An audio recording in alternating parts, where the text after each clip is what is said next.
Welcome. I'm Chris, And I'm Mike.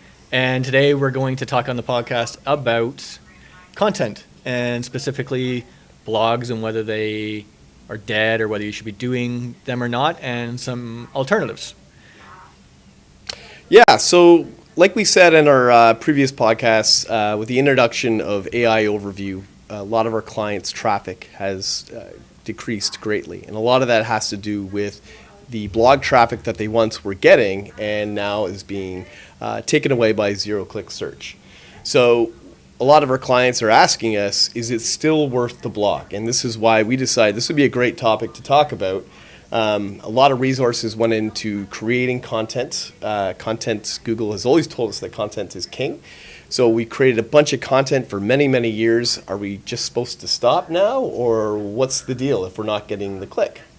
Well, and we're still finding people still want to do the blog. They still want to get the authority. They still want to show their expertise, and that's one way to do it is to create blogs for people to go on and read them and kind of gain trust in what you're saying. Correct? Correct. So when we're talking about blogs, they're not going away. It's still a media or a platform that people need to use. You have to change the metrics from looking at impressions and trying to get the potential client down through your site, but you can't be expecting the same type of criteria, so to speak. You can't be expecting or try to set your KPIs metric like impressions or click-through rates now. Exactly. For blogs. Yeah, you said it perfectly. So yeah, your expectations of what your blog is going to do for your strategy is completely kind of changed a little bit. And if chances are you weren't developing a lot of leads from your blog to begin with, but certainly your traffic was there. And it's kind of, hurts a little bit to see all your traffic and your hard work go down. So I could see why people may be a little hesitant about putting more resources into blogs. But I think the answer is simply, yes, it's important still to blog. And the reason why it's important to blog but I think we just need to restructure in how we do blogs or for the reasons why we want to do blogs. So if you're basically for the EAT acronym, the experience, expertise, authoritative, and trustworthiness, you still want to be a thought leader in your space. So that's a big reason why people still should be blogging. That's a great way. And then another things too is like if you're writing content and FAQs for your site, white papers, that's all considered to be additional content. That's another great way that you can continue to build different blogs and continue to write. But also, let's look back at what were the blogs that were performing in the past and make sure that those ones are always up to date. Repurpose them if you need to. Update that content. So how would we update this content? Is it just changing the date to make it like change all the 2024 dates to 2025? Yeah, it's a really good question. So yeah, of course. So you'll find that some of your blogs, when they initially went live, they usually experience, in some cases, a great success right off the bat. Maybe your stuff was very topical to what was happening during that time. If it's sort of evergreen content and it was topical at one point, chances are it's still going to perform year after year after year. If you're talking about something very specific around a particular time, there's going to be a shelf life for that particular blog, and maybe those are the ones that we don't put a lot of resources. But evergreen content, I think that's ones that we can look at right off the bat. So you're right. Let's maybe, if we're talking about something or having stats, perhaps. Stats are a really great thing to have in blogs, but if your information in the stats that you have is dated, it's not going to be great. People aren't going to look at it. Well, and also I do believe the LLMs, the large language models, and Google, they look for current information. So if they start seeing data that's not current, like metrics or click-through rates for the industry site, and they're quoting 2022 on your blog, that's not going to, like in a table within your blog, that's not going to be ranking anymore. They're going to be looking for more current information. They're going to be looking for that 2025 or even the June 15th, 2025. They're looking for as current information as possible within their algorithms, correct? Correct. And what we're telling our clients is that even if your content is still showing up in AI Overview, if a competitor goes in and sees that your content is dated, if that was ours and we were seeing a competitor had dated content, we would say, let's write something similar to that, but make sure we're getting up-to-date content. If we're talking about 2025 or even 2026, and our competitor was writing about whatever it may be, 2024, Yeah. Google's going to notice it too, and we could potentially knock them off. So those are the types of strategies that we'll look at, and why repurposing and refreshing content is really, really important. Okay. So now let's talk a little bit about the type of blogs. Yep. Because a lot of the top of funnel information, top of funnel keyword, top of funnel searches are going to the AI overview in the LLMs. That's more awareness, educational type information. Is there a place for bottom of funnel type blogs, bottom of funnel type articles that potentially clients can do? Yeah, it's a great question. So things that will have your main keyword in it. Let's just say you are a real estate guy down in downtown Toronto and you sell condos, and you are a condo real estate agent. If you have that particular keyword in there, that's still going to be bottom of funnel, but maybe you could write about why to choose, a particular real estate agent for condos particularly. Writing content that includes your top keyword is always a good strategy, opposed to maybe doing more informational stuff about what is the best type of flooring to have in your downtown Toronto condo. Maybe not the best type of information to have, but if you include your top converting keyword into your blog title, that's a really great way to continue. And then you can interlink to different pages on your site from that particular blog. So I guess the goal to show authority on your site with the blogging is to build it out.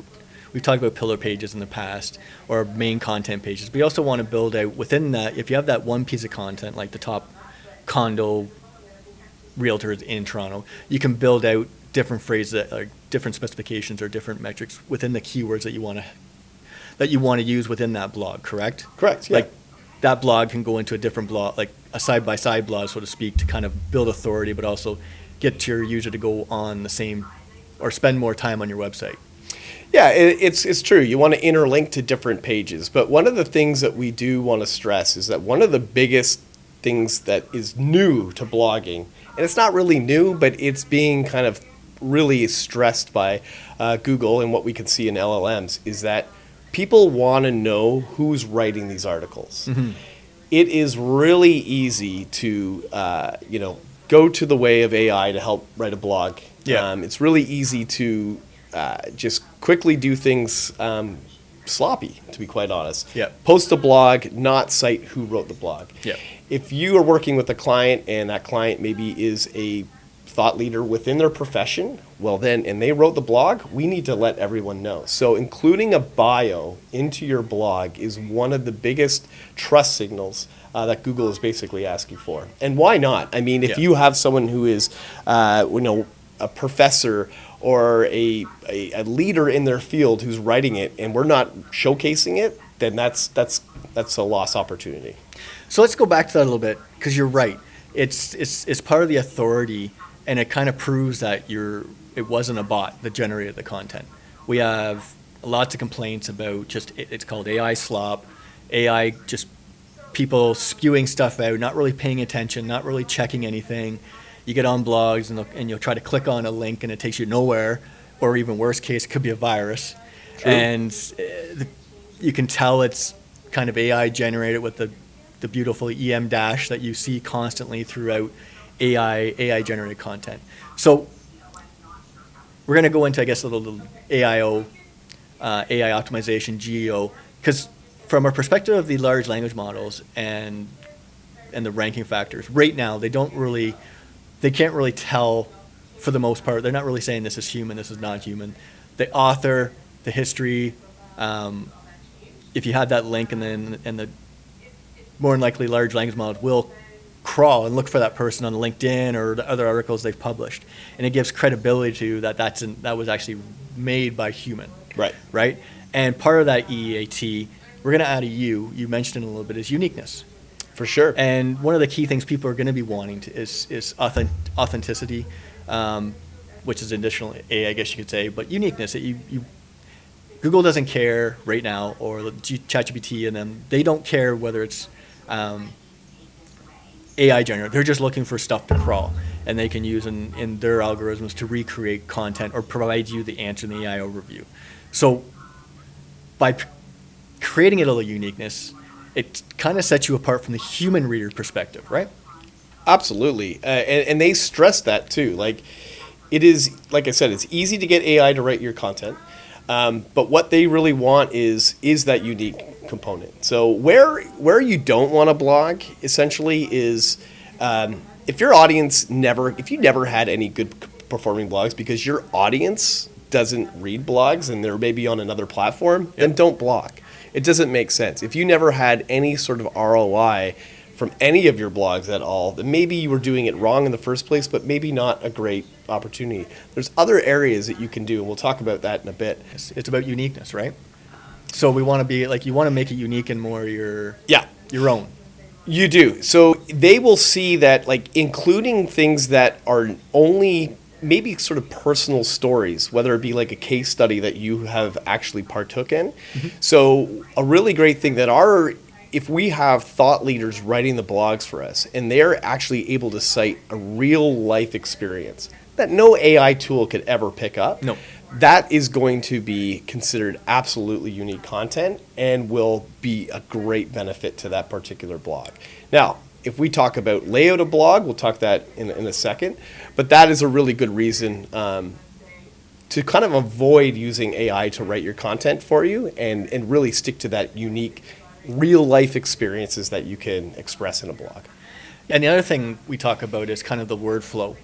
AI is pretty much, I don't want to say perfect grammar, it's a very structured grammar. And they focus on long sentences. There's not really a lot of emotion. You can really tell where it's kind of generic. They love to get the bigger words in that most people won't use. They'll have the standard, like they'll give you 3 examples of all time, like such as this, this, and this, whereas humans might put 4, might put just 2, might put 1. Right. Where it's generally like specific. It's geared down. And it's based on the probability of what they learned. When I say they, the ChatGPT, they've learned. This is how most structure happens, right? So it's the structure is consistent. So when you're trying to unique, yes, you can use AI to say start the blog, right? But what you want to do is take it and make it your own, right? Yep. You wanna go and rewrite it, reword it, put your own example, like you said, and put an example, put a case study. But also when you're doing a case study, you're showing your own work. Google still wants you to show that it's credible, so they want you to explain how you got the data, where you got the data for. Because if it's just your data and you have no other citations to back it up, they're not gonna mark it as credible as if you had a fact that you're able to cite off of Google or off of a higher ranking or high authority type site. Absolutely. So you brought up a great point. So citing out is a great way to bring that trust. If you are whatever field you may be in and you need to cite actual numbers, let's just say it's even the government of, Canada or Ontario or wherever you're listening from. If you're able to cite actual factual numbers and link back to that, to cite that work, that is a great signal that your content is trustworthy. Mm-hmm.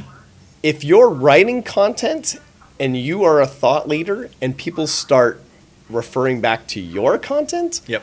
Well, now you've hit the jackpot, because what's happening now is that you become such a thought leader that people are quoting your words, and now you're actually acquiring a natural backlink from whomever site is linking back to you. That would be the golden ticket right there. So then we have so we've talked about this in the past, but just for anybody who's not familiar with it, and I'm not going to get it 100% right, when you're doing your own blog and you're doing a citation, that's a vote out to the blog that you cited. Correct. It's kind of an upvote for them. You're giving them authority. Provided you give a do follow link, yeah. Okay. But it's also, and that helps for their ranking if they get the do follow. But when you're citing the large language models, they look for citations as proof that what you're saying is factual.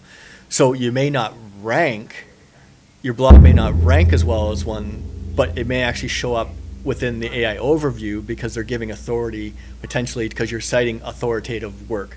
So when you do a link out or a vote out, so to speak, you're not really going to improve your ranking unless they start linking to you as a vote, like a do follow vote up for you, right? But by you citing, it gives the trust that your content is accurate.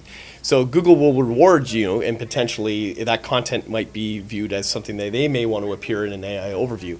A backlink, no, you're not going to get it. But if your content if you become a thought leader and people start quoting your content, and they're referring back to your site, like you said, yeah, that is the natural backlink. That would benefit you in the long run. And the thing is about when you're trying to do blogs, and depending on the industry, in order to become an authoritative topic, you have to get people to kind of, one, read it, but two, feel it almost. Engage with it, spend time on it. And that only happens if they can gain some kind of emotional attachment. And that only happens if you put some kind of personal perspective within your blog. Because everybody can just pull off and do an essay like with citations and stuff. But if you don't put any type of personalization within that to make that connection, it's unlikely you're going to become that authoritative type person or get the ranking. Use real life examples whenever you can. And the same reason why when we do these podcasts is we're actually citing from actual examples we have with our clients. It makes more sense to the listeners, the users, to actually put themselves in their place, go, yeah, actually I have a client that is doing something similar, or my business is actually in that same vertical.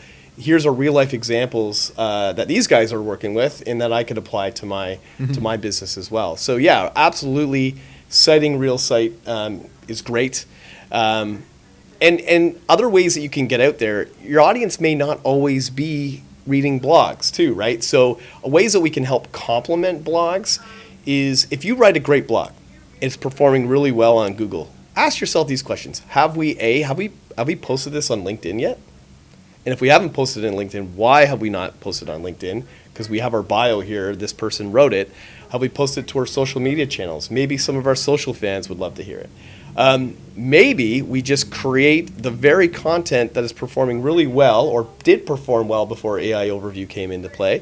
Maybe we make a vlog of it. Maybe we create video content and we do a podcast on it. And essentially just do a video version of that content. That stuff is not being taken over by AI Overview. And now you can place it on other platforms like the second biggest search engine, YouTube, or maybe you do it on TikTok or Instagram. Well, that's what we're talking about. I think in our first podcast, we have to be omnipresent now. It's kind of, people go to ChatGPT, people go to Gemini, people go to Claude, people go to Perplexity, depending on what you're using. Can't forget Bing. Don't want to forget Bing, Copilot. And then, of course, Gemini with their AI Overview and their new AI mode. It's everywhere now. And then we're just talking about search engines or large language model. Then you get into the social media aspect where you're scrolling through Meta, you're going on Pinterest, you're going on Instagram, then TikTok, over on LinkedIn for the more professional type. It's you can take things and repurpose it. Like what we're doing here, we're going to pull this podcast and then we'll make TikTok shorts and put it on our Meta. We'll have the post up. But we also could do is we actually take the transcript and we could actually take a blog. We could actually make a blog out of this and post it on our website. It's called reverse engineering. What you just said. Yeah, it's exactly. It's the reverse of what we were saying before. Exactly. It's going backwards. People believe or may feel like it's a lot of work, but you can take one piece of that content and then you can make a whole bunch of different variations of it. And you take pieces and there are tools, there are AI tools that you can go and do this if you're not fully comfortable. Like this is a lot for us. This is only our second podcast. I think we're not podcasters. We stumble as we go. And I'm not an expert in all this stuff. You're the client service expert and you have a lot more experience working with clients. But even from me, from a back end, I still learn a lot and listening to you and watching these things and reading this stuff. And for our clients, they're not experts. They're experts in their industry, from lawyers to counselors, and they don't have the time to be doing all this. So that's where we come into play, where we have the skill set and we're trying all these different tools and we're on all the different platforms and we can make these advice or provide this advice to them. This is where we think you need to be. Now, is it going to work all the time? No. But it's also like, don't be afraid just to get in front of a camera and start talking, right? It's just start, even the blog, just start. Yeah, and not only, and I think even just going back a step too is one thing that our clients are now also being coached on is if we're going forward with the continuing content writing, which is obviously something that we're encouraging, we want to make sure that we're just doing it a little bit differently. You know, before it would be, hey, here's a great blog topic. We think that it is relevant to your industry. Here's some additional keywords that we want you to include into it. Go have at it. Write us X amount of words, and let's see how it goes. And sometimes we would hit a home run, and sometimes we wouldn't. Now we're a little bit more strategic in how we do these things. First of all, is this going to be taken up potentially by AI overview? If it is that something that we want to do? Do we want to try to find keywords that are AI immune? Okay, so we'll go let's go that route. Now when we're writing the blog, we want to make sure that we're structured. The structure is different. So the structure, like we talked about before, we could have sort of a key elements right off the bat. What are the top 5 elements or the key components that this blog writes about? And right off the bat, the user gets basically the Cole's Notes version of what this blog is, but also the AI bots are able to basically pull that information, and maybe that gets pulled into an AI overview in itself. Then we can go down and potentially just have our headline, and we give the answer right off the bat. No one wants to, it's not like the YouTube videos that we were talking before, where you'd have the title of what the subject is, and they don't give you the answer until the last minute of the video 30 seconds, because they want you to watch all the content. With the blog, it's different. We want to give the answer right off the bat. And so you include that right in the first paragraph. And then what we want to encourage is break things up. Make it really easy to digest. They say writing at a 7th grade level is likely the best because it's not too technical, but it's also not, jargon and bubble. Well, you got to and all avoid the that. jargon because we have to remember how we in technical speak and some of our more higher end experts that talk, they can get into the jargon and you want to speak kind of to your audience, which depending on where it is, you want them to be able to understand kind of what you're saying. Otherwise, you'll lose them. And too big of words, they're going to be like, this is just too complicated. So just it's try to structure it, how ease of use, ease of understanding, ease of flow. Ease of flow and easy to digest for the reader, but also easy to pull out the necessary information that we want to be pulled out by the bots, the crawlers. And that comes back to the AI optimization, the generative optimization, engine optimization, all that stuff. So that's where everybody's probably starting to see how blogs are pretty much structured in the same type of manner, where you have the head, like always the title tag, the meta, and all that stuff. But you have a set structure. Yep. You'll see a lot more bullet points. You'll see the TLDR. Yep. Sometimes it's usually at the top. Sometimes you'll Don't see a use summary. jargon. Don't use jargon. Oh yes, too long, didn't read. Yes, thank you. TL-DR. I didn't know what it was when I was reading articles. I'm like, what? I had to actually use ChatGPT to ask, like, what is this TL? I'm like, oh, and then I started seeing it. So we put that in the blogs, and so you start integrating the stuff that the large language models want you to see, so the machines can read it, and they want that structure because it's easier for them to crawl, and they want the links a certain way so they can. It's easier for them to go and crawl into that next website to check. And then we also have the frequently asked questions. Yep. At the very bottom, it's kind of a summary of what happens, and it's kind of a key insight. But the bots also look for that to maybe put in the snippets or provide the answer for them, quick answers as well. And it's also a great way to include additional targeted keywords in an FAQ. So, 100 years ago when you were doing, SEO, the strategy was try to get that keyword in as many times as possible. Then it looks a little sloppy. So what a good way about the FAQs is not only is it good for potentially answering something in the people also ask section, which is a great strategy, but you're actually getting that targeted keyword in there multiple times without it making it look like you're stuffing the keyword. Yeah, we don't want to stuff keywords. This is not like, so this is coming back, part of the LLM, part of the keyword stuff has gone for a while, like a long time. But even with the large language models and the new optimization and such, you still want to have the proper content that is useful.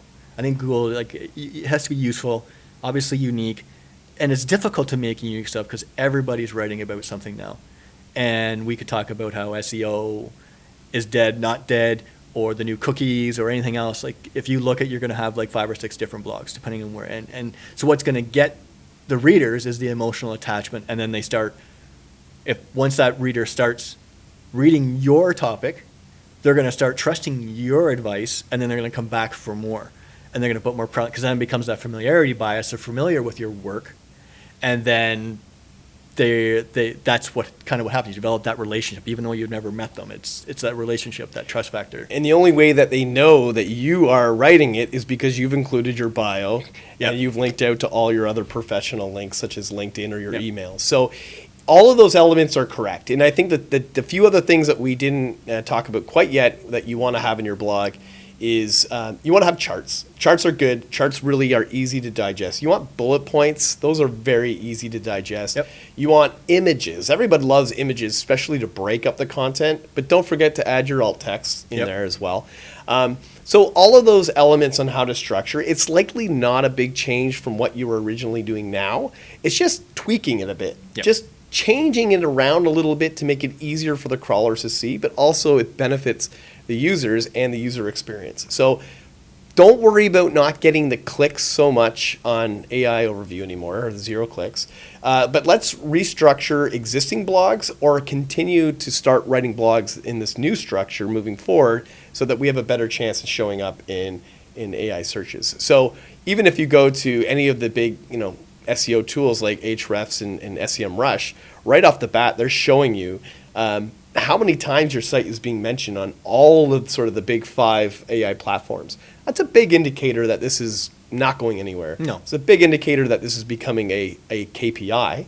So where we used to talk about website traffic, maybe we can talk about how many times your stuff is being cited in ChatGPT or AI. Well, search we even engines. have in our own custom ERP system that we've designed. Yeah. We have, when we do our keywords and our search terms and everything, we do have our technology does say whether you're showing in the overview above your competitors, below your competitors. So we've integrated that as well, right? So that's another piece that we're able to kind of integrate into everything we do.